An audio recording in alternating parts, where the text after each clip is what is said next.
orang kadang-kadang bingung nih ngebedain antara UMKM dan ekonomi kreatif nih, ya kan? Pelaku ekonomi kreatif atau siapapun dia yang peduli terhadap ekonomi kreatif. Makanya di Gcraft ini akhirnya pengusaha ada, seniman ada, semuanya ada.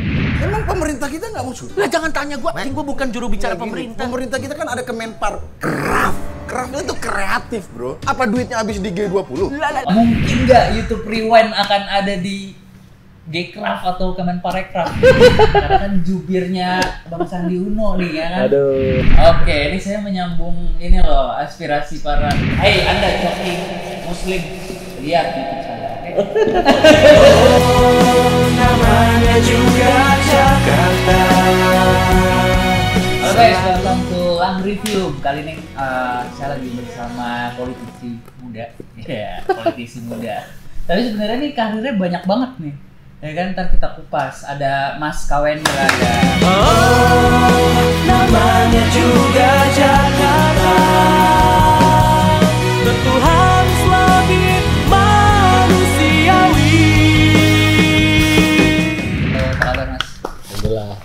Sehat, bro. Sehat. Gimana, sehat? Gilang. Alhamdulillah. Thank you ya sebelumnya buat waktunya nih. Sama-sama. Saya Tenang. agak-agak grogi loh sebenarnya. Gak usah grogi lah. Karena kan jubirnya Bang Sandi Uno nih ya kan. Aduh. Kenal jadi jubir Bang Sandi Uno, terus juga sekarang ketum DPP Gcraft, bener? Ya, Ketum DPP Gcraft gitu. Nah, terus jalanin juga- amanah aja. Iya. Politisi muda juga, wasekjennya Partai Gerindra. Luar biasa. Kita ngobrol karir dulu nih Mas. Mau ikut politik juga? Apa? Mau ikut politik juga? Mau dong. Ajak saya. Ajak saya. Oke, kita langsung ke karir dulu nih Mas Kawendra. Ini kan kalau saya research nih di Google. Ini awalnya dari pengusaha dulu, terus komposer, bener gak? Boleh diceritain gimana? Kalau bicara startupan seperti apa ya, mungkin usaha, orientasi waktu itu udah usaha. Cuman waktu itu mungkin punya sedikit keahlian untuk bikin lagu, jadi bikin lagu. Nah terus akhirnya dari bikin lagu itu dapat royalti tuh, bro. Nah dari royalti itu baru bikin usaha lagi. Oh. Gitu. Oke, Bikin awal badan mula hukum. usahanya apa Mas? Pertama kali itu bikin perusahaan khusus pembuatan lagu.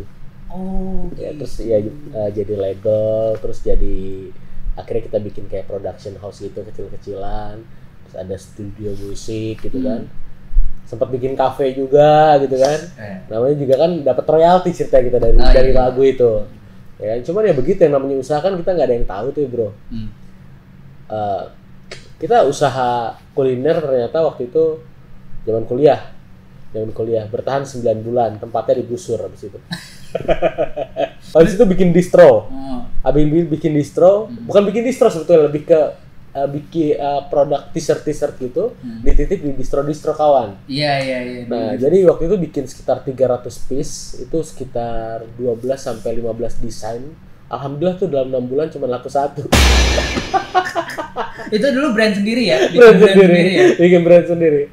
Terus karena 6 bulan gak laku-laku, akhirnya tuh t-shirt yang udah kita produksi, kan gue di kampus gue di Lenteng Agung Pancasila waktu S1. Oh, UP guys, oke. Udah waktu itu ada studi kunjungan kampus perusahaan. Gue sponsorin aja peserta pakai kaos itu. Free ya? Free. Karena nggak laku buat sponsor. Ya udah, dari situ ternyata usaha itu kayak seperti antena TV. Gimana? Kalau misalnya sekarang kan udah digital, dulu kan zaman antena itu, kalau arahnya pas cerah tuh, tapi kalau nggak pas runyak tuh kan layarnya. Nah akhirnya yang bertahan dari begitu dapat royalti itu kan gue langsung bikin 3 usaha itu tadi, distro, cafe, sama studio musik, sama ya perusahaan pembuatan lagu itu. Ya udah akhirnya yang bertahan itu, rezekinya di situ ternyata. Gitu. Mas, kalau ngomongin usaha nih ya, itu kita ada bakat-bakatan juga nggak sih dalam personal orangnya? Kalau menurut Mas Kawendra gimana? Ya paling enak itu usaha itu sesuai dengan passion kita. Ya gue kan bikin lagu, bikin company di perusahaan khusus pembuatan lagu, ya kan. Walaupun sekarang nyemplung ke politik gitu kan, tapi masuk politik ini karena musik berangkatnya, gitu kan. Ya sebetulnya skill-skill ketika kita usaha adalah gimana kita bisa nyampein pesan bahwa produk atau jasa kita ini layak buat dipakai. Artinya komunikasi. Itu yang harus jadi poin utamanya adalah bagaimana kita bisa mengkomunikasikan jasa atau produk kita supaya bisa diterima secara baik. Yes. Nah, ini kalau boleh pamer dikit nih Mas, lu lagu apa sih yang emang bisa diterima masyarakat? Lu lagu-lagunya Mas Kawendra tuh? Di antara semua lagu mungkin ada salah satu kasih tahu yang paling diterima masyarakat itu adalah yang dinyanyiin Afgan, Padamu Ku Bersujud. Padamu Ku Bersujud. Kau tempatku meminta, kau beriku bahagia, jadikan aku selamanya hambamu yang selalu bertakwa. Itu lagu religi lah itu ya. Lagu religi. Nah, terus ada dulu pernah sama ini Penta Boys. Penta Boys itu jadi Judika itu salah satu personil dari Penta Boys, tapi sebelum Penta Boys itu berganti nama jadi Penta Boys. Dulu Antero Boys namanya. Nah, jadi grup akapela gitu. Nah, itu ada salah satu lagunya namanya juga Cinta, itu karya gua. Terus sama Bang Edo Kondologit, Persembahan untuk Indonesia. Tapi yang paling masif diterima masyarakat yang Padamu Ku Bersujud dan Afgan itu. Lagu yang paling berkesan banget buat gue itu adalah jelas Padamu Ku Bersujud. Tapi yang bikin experience kita nambah itu adalah jadi zaman 2012 itu ada salah satu kandidat kepala daerah. Oke. Di Jakarta. Nah, Pak Jokowi lah sebut aja. Pak Jokowi dan Pak Basuki waktu itu kan. Nah, gue bikin lagu dinyanyiin oleh hampir 60 public figure. Yang ngisi di konten di lagu itu. Dari mulai Pak Prabowo, Mbak Puan Maharani, banyak lah. Pak Sosro yang punya Sosro, Bu Muryati Sudibyo, Om Setiawan Jodi. Di lagu itu terkumpul tuh. Ada judulnya namanya juga Jakarta. Itu ya versi kayak ini ya, kayak We Are The World, tapi ya versi lebih small lah dikit lah. Itu ya. Itu. Karena lu bayangin bro, ketika kita ngeproduksi, waktu itu gue produser juga untuk bikin lagu itu. Biasanya kan kita yang namanya produksi lagu itu katakanlah bikin lagu, terus produksi musik, rekaman, ya seminggu lah beres ya kan. Take vokal itu ya paling ya sehari selesai lah gitu kan. Nah karena ini orang sibuk semua, akhirnya studio itu kita kosongin 1 minggu. Kita 1 minggu ya ke para petinggi ini. Silahkan, abang, mbak, ibu, bisanya jam berapa? Di hari ini dong kayak silahkan datang. Jadi kita kosongin studio seminggu gitu kan. Gokil Jadi punya pengalaman yang luar biasa lah dari situ. Ada satu pelajaran yang pengen aku tanya nih sama Mas Kawendra. Gimana cara menghadapi kadang-kadang kalau dunia politik itu kan pasti ada aja yang kira-kira kayaknya nyerang kita atau kayak gitu-gitu. Menurut Mas Kawendra gimana? Jadi ini bicaranya udah dimensi politik ya. Yes. Kalau misalnya ketika lo masuk ke dimensi politik, kalau semua dikit-dikit kita dengar terus kita jadi nggak produktif ke kita, sayang banget gitu kan. Apalagi kalau kita lihat di media sosial ya kan. Iya. Bagaimana dihujat segala macam. Coba kalau bro setiap baca komen atau apa baper, pusing sendiri tuh. Ya udah jurus paling aman, ya udahlah tinggal bacain. Kalau nggak mau bacain nggak usah dibacain gitu kan. Tapi kan kita juga kan kadang-kadang ya pengen tahu juga aspirasi teman-teman ini seperti apa. Walaupun mungkin caranya keras atau apa, ya kita tanggapinya nggak perlu dengan marah juga. Ya, oke, ini mungkin persepsi mereka. Tapi setidaknya kita harus belajar di Indonesia ini politiknya politik silaturahmi. Di Indonesia ini mau sekeras apapun kita bertarung, ya kan? Ya udah ditunjukkan oleh pimpinan kalau partai gue nih Pak Prabowo bagaimana kita keras ketika berkompetisi, ya kan? Tapi begitu selesai semuanya, kita berpikir untuk bangsa yang lebih besar.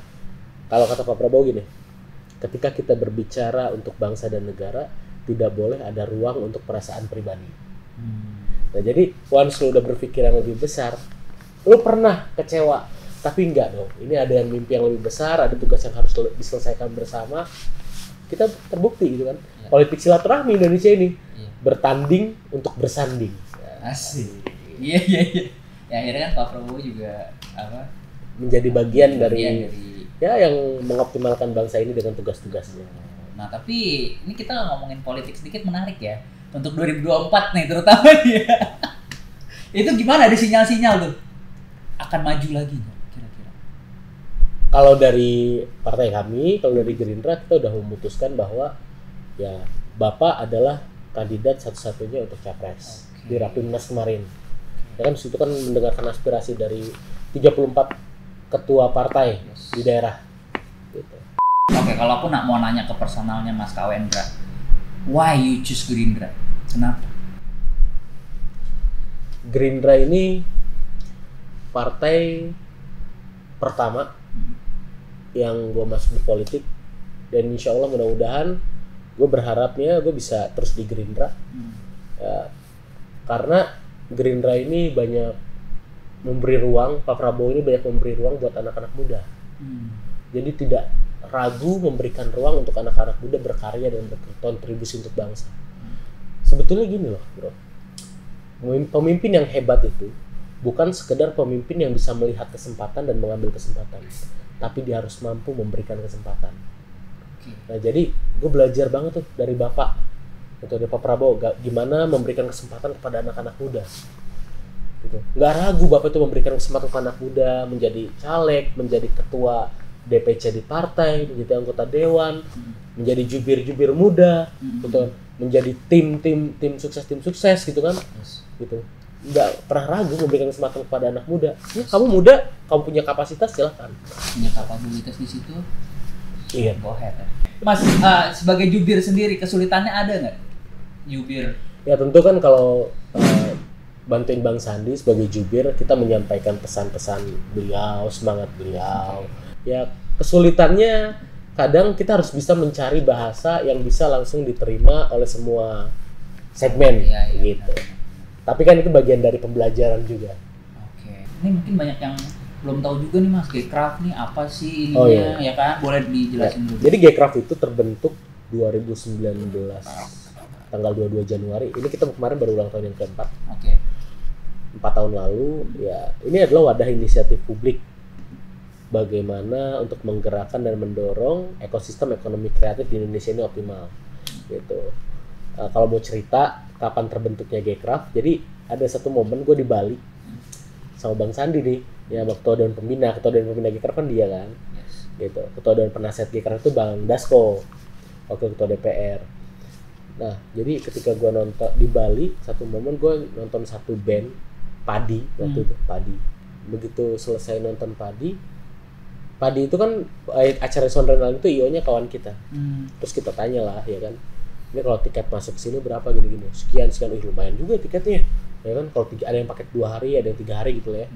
Begitu selesai nonton Padi, kita ke parkiran, terus kita ngelihat seni tradisi yang waktu itu masih diapresiasi ala kadarnya. Gitu. Gue ngobrol sama Bang Sandi, Bang, yang di dalam ini kok harganya mahal banget tiket kita mau nonton. Yang begini, yang ini kesenian tradisi mau diapresiasi ala kadarnya. Ya ini bro, berarti kita harus berjuang, harus bikin satu formula gimana menghargai karya-karya tradisi bisa dipandang sama masyarakat sendiri gitu.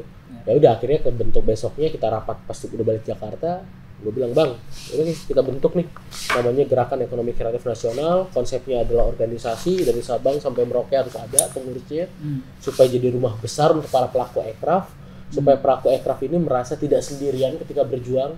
Ada rumah besarnya loh ini, gitu kan, keluarga besar gitu kan. Alhamdulillah sekarang udah di 32 provinsi, 218 kabupaten kota, anggotanya tidak kurang dari 32.000 dalam waktu 4 tahun. Jadi ya responnya baik masyarakat gitu kan terhadap Gcraft, alhamdulillah banget. Dan kegiatan kita nggak pernah berhenti, alhamdulillah. Setiap hari itu pasti aja ada kegiatan, baik tingkat DPC itu kabupaten ya. Kalau DPW itu provinsi. DPC itu tiap hari ada aja kegiatan. Hari ini DPC mana, besok DPC mana, besoknya DPW mana, nggak berhenti kegiatan. Oke, yang disasar nih Mas, itu lebih ke UMKM kah untuk Gcraft ini atau apa? Industrinya kayak event atau gini? Ekonomi kreatif itu ada 17 subsektor. Dari mulai kuliner, fashion, kriya, musik, festival, seni pertunjukan, arsitek, penerbitan, desain komunikasi visual, semuanya gitu ada. Itu luas banget. Artinya pelaku ekraf di Indonesia ini nggak bisa dianggap sebelah mata. Populasinya nggak kurang dari 20 juta pelaku ekraf di Indonesia. Kalau digabungin sama pariwisata 34 jutaan lebih ya, gitu. banyak banget gitu kan. Ini kan nggak sedikit menggerakkan perekonomian Indonesia. Yes. Nah, jadi kalau bicara yang disasar mana, akhirnya Gcraft ini kita bahkan tadinya mungkin di aturan kita itu adalah pelaku ekonomi kreatif yang punya usaha kreatif. Akhirnya kita tambahin klausulnya pelaku ekonomi kreatif atau siapapun dia yang peduli terhadap ekonomi kreatif. Makanya di Gcraft ini akhirnya politisi ada, birokrat ada, pejabat ada, ya kan. Terus aktivis ada, pengusaha ada, seniman ada, semuanya ada. Selama dia peduli terhadap ekonomi kreatif, yuk bareng-bareng.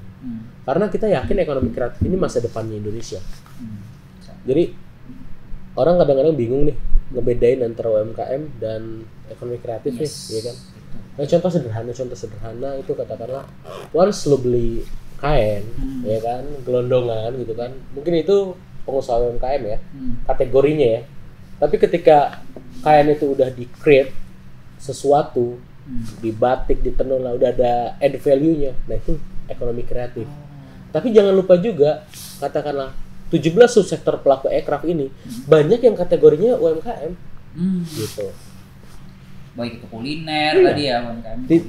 Tiga yang Fashion. paling besar dari subsektor ekonomi kreatif itu saat ini adalah fashion, kuliner, kriya. Oke itu fashion. Kuliner, kriya. Tapi kayak model misalnya games sekarang lagi berkembang juga pesat, ya kan. Terus sama subsektor lain juga udah mulai berkembang. Jadi sebetulnya itu udah autopilot ya kalau kita pikir ya. Jadi sebelum ada istilah ekonomi kreatif ya kita kan nggak mungkin nggak pakai baju orang. Itu fashion, ya kan. Bahkan gue menyebutnya begini. Dari semenjak kita lahir hingga menghembuskan nafas terakhir itu nggak pernah lepas dari produk aircraft. Makanan yang lu konsumsi setiap hari, pakaian yang lu pakai sekarang, aksesoris apa, itu kan kriya. Jadi nggak pernah lepas. Bahkan sampai nanti, ya kan, lu menghembuskan napas terakhir, kain kafan tuh pernah, ya kan, dibungkus pakai batik gitu kan. Produk ekonomi kreatif itu. Oke, ini sebenarnya gue mau ada reaction ya mengenai YouTube Rewind nih Mas. Ini kan kayak ada Tretan Muslim dan Coki, Pardede tahu?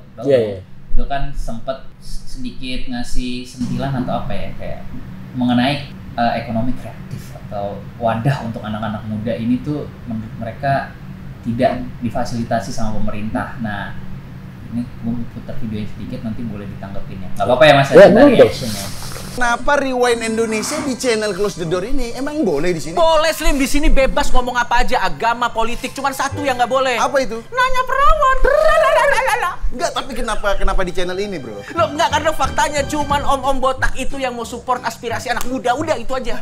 Emang pemerintah kita nggak mau support? Lah jangan tanya gua bukan juru bicara pemerintah. Pemerintah kita kan ada Kemenparkraf. Craft itu kreatif, bro. Apa duitnya habis di G20? Lah G-nya itu kan nggak denger gitu, jangan-jangan. Enggak, ini. Saya tahu kenapa acara ini nggak disupport pemerintah. Kenapa? Karena tidak ada pesan politik. Oh. Kalau mau ada pesan politiknya, semua pesertanya dicat putih rambutnya. Atau bagi-bagi baju dengan muka cemberut. Iya, dan jogetnya dance-nya gini. Yang adalah apa itu? Kepak sayap. Nggak, lagian pemerintah, bro. Kalau memang ada duit juga nggak buat acara ini. Kenapa? Pemerintah kalau ada duit pasti buat beli gorden 48 miliar kayak kemarin. Mahal banget. Untung nggak jadi karena viral, ya kan? Ngegap ya? Ngapain gorden mahal-mahal? Biar tebel tuh ngapain? Biar tidak melihat penderitaan rakyat. Lah udah jelas kenapa tebel? Supaya fokus. Fokus apa? Jadi kalau di luar demo bisa fokus merayakan ulang tahun. Oke, tanggapannya mungkin nggak YouTube Rewind akan ada di Gcraft atau Kemenparekraf? Nah, Ya nanti kita bisikin Bang Sandi lah biar support lah. Gitu. Ya kan karena iya maksudnya ya berarti kan ini kan masukan bagus ya kan. Ya harus dia akomodir. Nah. Coba nanti gue sampaikan lah. oke, ini saya menyambung ini loh, aspirasi para kreatif Bang, juga. nih YouTube Rewind minta disupport sama Kemenparekraf. Hei, Anda Coki Muslim, lihat YouTube saya. Sombong amat. Oke, itu bisa ya nanti. Wah, Ya mudah-mudahan lah, insya Allah. buat support Mas. Kalau butuh kru tim kreatif saya saya ikut Siap. Ya karena memang ngapain di channel Deddy Kobuser, kenapa nggak kita channel pemerintah yang mensupport? Ya kan, bener juga kan. Tapi kan Milenial. justru kadang-kadang begini juga. Kalau pemerintah memang ada koridor-koridor tertentu yang memang ada regulasi yang nggak sebebas ketika kita berbicara dengan swasta. Ya kan, once kita seperti Gcraft ini wadah independen. Gcraft ini berangkat dari aspirasi. Kita ini tidak di bawah satu kementerian manapun. Walaupun namanya ekonomi kreatif ya memang relate dengan Kementerian Parekraf. Tapi kita kolaborasi dengan kementerian-kementerian lain juga gitu. Dan kita ya memang mengedepankan kemandirian. Artinya pergerakan Gcraft ini adalah kemandirian teman-teman dengan berbagai pola usahanya dan segala macamnya, sehingga teman-teman bisa sama-sama menyampaikan aspirasi tanpa ragu gitu. Mas, kalau untuk jadi apa ya, anggota, let's say gitu, anggota dalam Gcraft ini gimana sih caranya mungkin, atau sebetulnya gini, gampang gitu kan. Teman-teman dari berbagai daerah, sekarang kita udah dari 32 provinsi, 218 kabupaten kota. Paling gampang lagi masuk ke Instagram teman-teman DPC atau DPW yang teman-teman daerah tinggal, misalnya ada yang mau daftar di mana, Aceh, tinggal kontak DPW Aceh gitu. Ada yang mau daftar di mana, Papua, tinggal kontak Gcraft Papua. Gitu. Direspon ya, bener ya? Iya. Dijamin gitu. Direspon ya. Dan tunggu juga, biasanya teman-teman itu ada open recruitment. Gitu. Nunggu open recruitment bisa masuk di situ. Baik di tingkat DPW ataupun DPC. Jadi sering-sering pantengin Gcraft juga, karena kalau nggak salah yang saya riset wakilnya Prilly ya. Itu benar. Prilly kan sebagai waketum itu banyak membackup tugas-tugas gue sebagai ketum. Contohnya ketika waktu pelantikan Gcraft Jawa Barat, itu karena gue ada tugas lagi di luar kota, yang wakili Prilly itu yang ngelantik Jawa Barat. Jadi banyak waktu pas rapat kerja juga Prilly yang mimpin, sempet gitu, beberapa. Terus benefitnya apa setelah masuk kira-kira? Kan pasti pertanyaan. Yang paling utama adalah connection. Networking. Nah, jadi Gcraft ini menyambungkan berbagai potensi, khususnya pelaku ekonomi kreatif dengan berbagai pihak. Kesempatannya ada. Ketika kita tersambung dengan punya jaringan yang lebih luas, networking yang lebih luas, tentu kesempatan kita berkarya jauh lebih besar. Ketika kita mendapatkan kesempatan yang lebih besar, kita kesempatan mendapatkan rezeki juga jauh lebih besar. Ya kan gitu. Ya minimalnya dari situ. Dan Gcraft juga kan kegiatannya kayak ini, nanti bulan Maret kita ada tanggal 3 sampai 5 Maret tuh ada iCrafts, Indonesia Creative Economic Festival. Itu adalah festival ekonomi kreatif pertama dan terbesar. Insya Allah. Di mana, Mas? Gitu. Nanti kita update. Ini lagi di finalisasi. Siap. Tuh, tungguin aja, makanya pantengin di Instagram Gcraft. Jadi program besar itu ya dalam waktu dekat. Salah satu ya. Tapi yang jelas Gcraft ini sekarang perjuangan besarnya sedang mendorong yang namanya Hackcraftnas. Hackcraftnas itu Hari Ekonomi Kreatif Nasional. Ya. Kenapa harus ada Hari Ekonomi Kreatif Nasional? Karena di tengah pandemi kemarin, pelaku ekonomi kreatif itu banyak yang survive. Luar biasa, tetap menggerakkan perekonomian. Artinya ini bagian dari apresiasi untuk pelaku Gcraft. Makanya Gcraft menginisiasi dan sekarang sudah berproses di kementerian dan proses bernegara lah kementerian untuk menetapkan Hari Ekonomi Kreatif Nasional. Dan itu yang mengusulkan adalah Gcraft. Ada angin segar nggak untuk pelaku seni kreatif, musik, film atau apa dalam? Ada dong. Itu PP 24 yang sudah ditetapkan Presiden bahwa produk IP, intellectual property, itu bisa menjadi kolateral di bank. Bahkan konten YouTube lu ntar bisa jadi tuh jaminan di bank ketika lu butuh tambahan modal. Iya. Gitu. Iya benar-benar. Ya kan? Iya, ini sudah mulai proses implementasi. Ini kan angin segar. Artinya ya alhamdulillah kita bersyukur banyak regulasi pemerintah yang saat ini sudah mulai jauh lebih mendorong pelaku ekonomi kreatif ini merasakan manfaat. Mas, ada pesan untuk millennials nggak nih terakhir, atau yang belum tersampaikan atau apapun? Silakan. Gini, kita adalah apa yang kita pikirkan, masa depan adalah apa yang kita persiapkan. Jadi tergantung kita nih menyiapkan masa depan ini seperti apa ke depannya. Ya, kita sebagai teman-teman muda, sebagai generasi muda tentu jangan pernah menyia-nyiakan kesempatan, karena kesempatan bukan sekedar kesempatan, tapi itu adalah anugerah dari Tuhan yang harus kita manfaatkan. teman-teman pantengin terus channelnya Real Man Real. Enggak? Yes. Pantengin terus channelnya Real Man Real. Ya insya Allah Bro Gilang ini nanti banyak bisa menginspirasi dengan berbagai narasumber lainnya tentunya. Manfaatkan. Kan gampang sekarang cari inspirasi tinggal buka handphone. Iya, buka Real Man Real. Mudah-mudahan selalu menginspirasi. Mantap. Salam kreatif gini nih. Gimana? Salam kreatif. Salam kreatif gini ya? Iya. Oke.